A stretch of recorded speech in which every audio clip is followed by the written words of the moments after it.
Hello student, आज हम लोग पढ़ेंगे डीएलएड द्वितीय सेमेस्टर वर्तमान भारतीय समाज एवं प्रारंभिक शिक्षा। कल हमने पढ़ा था इसी चैप्टर में कि शिक्षा की संकल्पना और शिक्षा की विभिन्न परिभाषाएं। आज हम आगे बढ़ते हुए देखेंगे कि शिक्षा का अर्थ क्या है। तो शिक्षा का अर्थ,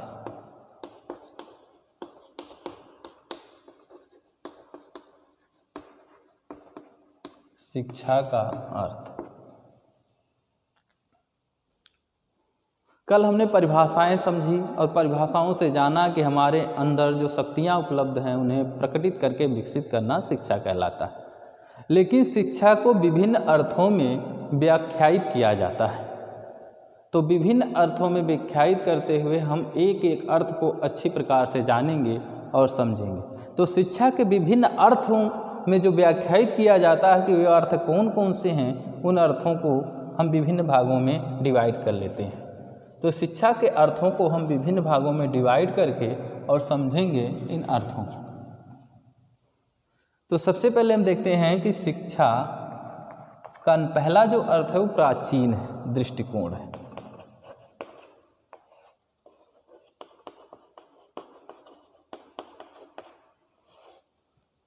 और दूसरा जो है आंग्ल दृष्टिकोण है, आंग्ल दृष्टिकोण। तीसरा हमारा है संकुचित अर्थ, संकुचित अर्थ। चौथा है व्यापक अर्थ।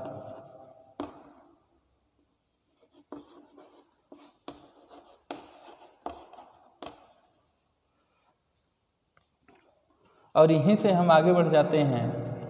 हमारा पांचवा है विश्लेषणात्मक अर्थ।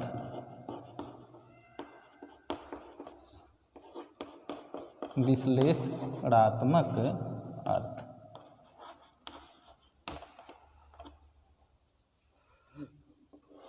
और छठा हमारा है वास्तविक अर्थ।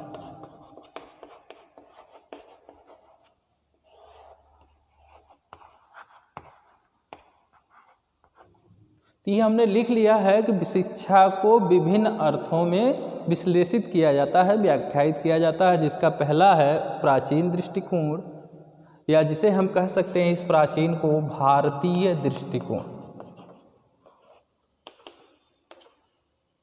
आंग्ल दृष्टिकोण अर्थात अंग्रेजी दृष्टिकोण। संकुचित दृष्टिकोण अर्थात संकुचित अर्थ। चौथा व्यापक अर्थ, पांचवा है विश्लेषणात्मक अर्थ और छठवां है वास्तविक अर्थ। तो हम पहले अर्थ पे आते हैं जो हमारा प्राचीन दृष्टिकोण है, जो हमारे ग्रंथों में लिखा गया है। शिक्षा को प्राचीन समय से ही व्याख्यायित या अर्थ को प्रतिपादित करने का कार्य किया गया है। तो सबसे पहले हम देखते हैं प्राचीन दृष्टिकोण, जिसे भारतीय दृष्टिकोण के वो भी समझा जाता है। वेदों उपनिषदों में लिखा गया है कि ज्ञानस्य मनुष्यस्य तृतीयम नेत्रम। ज्ञानस्य या ज्ञानम मनुष्यस्य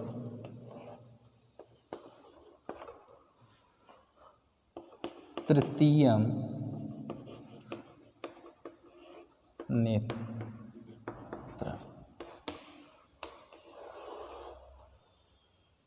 अर्थात ज्ञान जो है मनुष्य का तीसरा नेत्र है। तो यहाँ जो ज्ञान शब्द है, इसी ज्ञान को शिक्षा के अर्थ में परिप्रेक्षित किया जाता था पहले, कि अर्थात ज्ञान मनुष्य का तीसरा नेत्र, अर्थात शिक्षा ही वह वस्तु है जो मनुष्य का तीसरा नेत्र कहलाती है। इसके अलावा कहीं कहीं देखने को मिलता है कि इस शिक्षा शब्द को पहले विद्या शब्द से परिभाषित किया जाता था। विद्या, ये जो विद्या शब्द है यह संस्कृत भाषा के विद धातु में आ प्रत्यय लग करके बना हुआ है।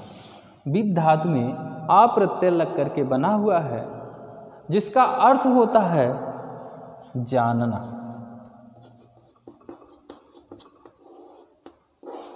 या जिसका अर्थ होता है जानना अर्थात ज्ञान। विद्या को लोग जानना अर्थात ज्ञान के नाम से जानते थे। पहले दृष्टिकोण हमने क्या सीखा, प्राचीन या भारतीय दृष्टिकोण में शिक्षा का अर्थ ज्ञान से लगाया गया और ज्ञान को मनुष्य का तीसरा नेत्र बताया गया। इसके अलावा शिक्षा को विद्या के नाम से भी जाना गया और यह विद्या शब्द संस्कृत भाषा के विद्य धातु में आ प्रत्यय लग करके बना हुआ है, जिसका अर्थ है जानना या ज्ञान। इसके अलावा अगर मूल रूप से शिक्षा को परिभाषित करें तो शिक्षा जो शब्द है वह संस्कृत भाषा के शिक्ष धातु में से आ प्रत्यय लग करके बना हुआ है। शिक्ष धातु में आ प्रत्यय लग करके बना हुआ है, जिसका अर्थ है सीखना। तो यहाँ हमारा अर्थ निकल करके आता है कि शिक्षा का अर्थ है सीखना, अर्थात वह क्रिया जिसमें कुछ न कुछ सीखा जाता है उसे कहा जाता है शिक्षा। अर्थात वह क्रिया जिसमें सीखने की क्रिया संपन्न होती है उसे कहा जाता है शिक्षा। ये हमारा है प्राचीन दृष्टिकोण। प्राचीन दृष्टिकोण अर्थात भारतीय दृष्टिकोण क्या कहता है, इसका अर्थ ज्ञान से लगाया गया, ज्ञान को तीसरा नेत्र बताया गया। ये शिक्षा को विद्या कहा गया, विद्य धातु में आ प्रत्यय लग करके बना, जिसका अर्थ है ज्ञान अर्थात जानना। फिर शिक्षा के मूलभूत अर्थ को अगर हम संस्कृत से व्याख्यायित करेंगे तो शिक्षा में शिक्ष धातु में आ प्रत्यय लग करके बना हुआ, जिसका अर्थ है सीखना, अर्थात सीखने की क्रिया को शिक्षा कहा गया। ये हमारा प्राचीन दृष्टिकोण है। अब हम आते हैं दूसरा अंग्रेजी या आंग्ल दृष्टिकोण। आंग्ल दृष्टिकोण शिक्षा, जिसे हम अंग्रेजी में क्या कहते हैं, एजुकेशन। ये जो एजुकेशन शब्द है यह लैटिन भाषा के एडुकेटम से बना।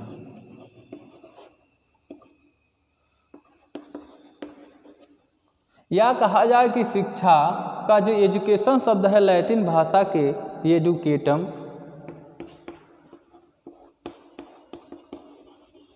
एडुसियर और एडुकेयर से बना है। एजुकेशन शब्द अंग्रेजी के या लैटिन भाषा के 3 शब्दों से मिलकर बना हुआ है, जिसका पहला एडुकेटम, एडुसियर और एडुकेयर। एडुकेटम को टू ट्रेन कहते हैं, टू ट्रेंड। एडुसियर को टू लीड आउट और एडुकेयर को to bringing up, to bringing up या राइजिंग अप।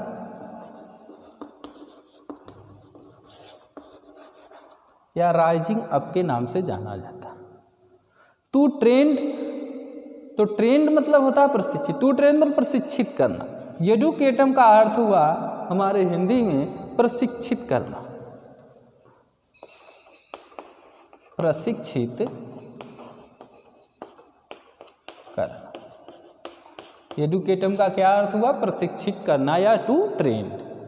दूसरा हमारा एडुसियर है, जिसका अर्थ है टू लीड आउट, अर्थात बाहर निकालना।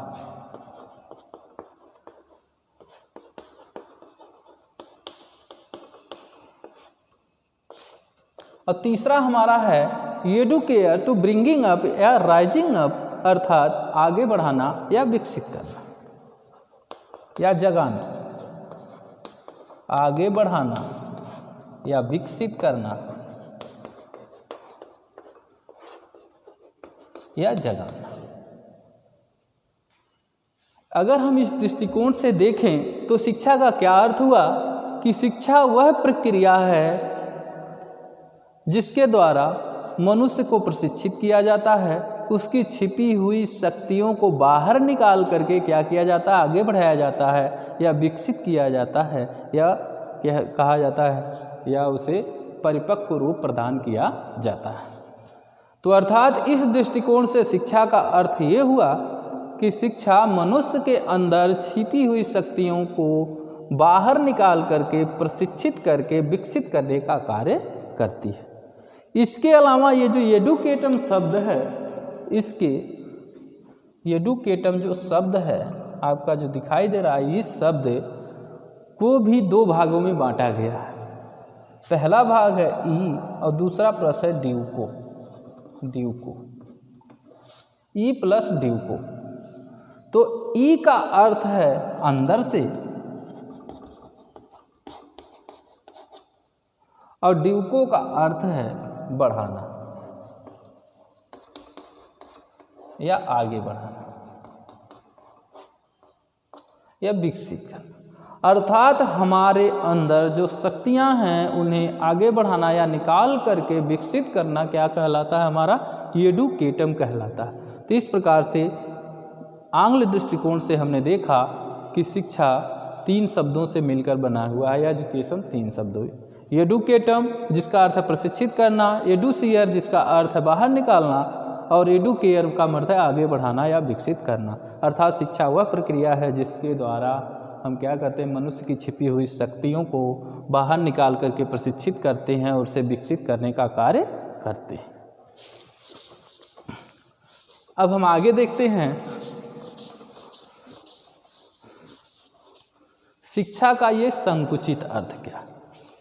संकुचित मतलब सिकड़ा हुआ, सिकड़ा हुआ मतलब एक निश्चित स्थान कि शिक्षा वह प्रक्रिया है जो एक नियंत्रित वातावरण में सब कुछ निश्चित करके दी जाती है, उसे शिक्षा का संकुचित अर्थ कहते हैं।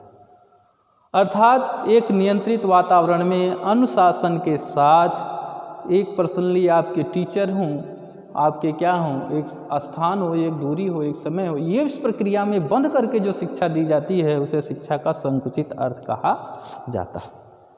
अब आते हैं संकुचित अर्थ मुख्य रूप से बालकों की भावनाओं को दबा देता है और व्यक्त होने नहीं देता। और चौथा हमारा है व्यापक अर्थ कि शिक्षा बड़े पैमाने पे विस्तृत और अग्रसरित होने वाली प्रक्रिया है।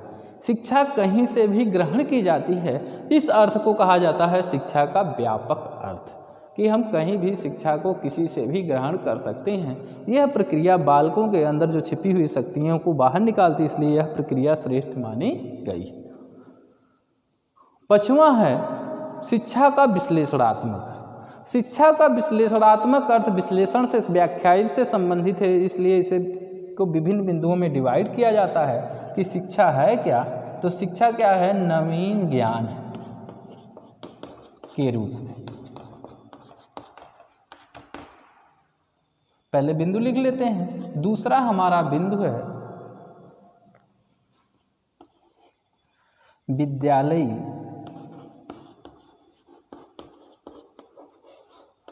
परिधि के रूप में।